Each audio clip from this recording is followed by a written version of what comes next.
जबकि दूसरी जानिब यौम तशक्कुर पर गवर्नर पंजाब सरदार सलीम हैदर खान ने कहा है कि अल्लाह ने एक बहुत बड़ी फतह दी है। अफवाज पाकिस्तान ने पूरी कौम का सर फ़ख्र से बुलंद कर दिया है। उन्हें खिराज तहसीन पेश करते हैं। हम कभी जंग नहीं चाहते, हम पुरअमन लोग हैं, लेकिन इसे हमारी कमज़ोरी ना समझा जाए। एक बहुत बड़ी फतह जो है वो हमें नसीब फरमाई।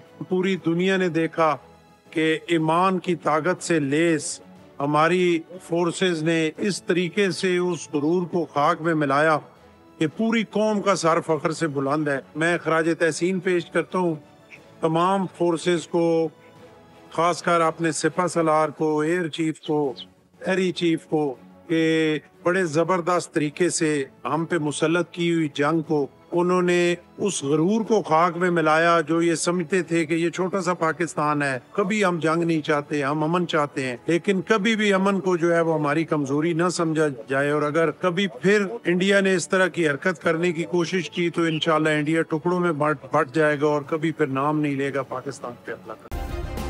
सब्सक्राइब करें और बेल दबाएं ताकि कोई खबर रह न जाए।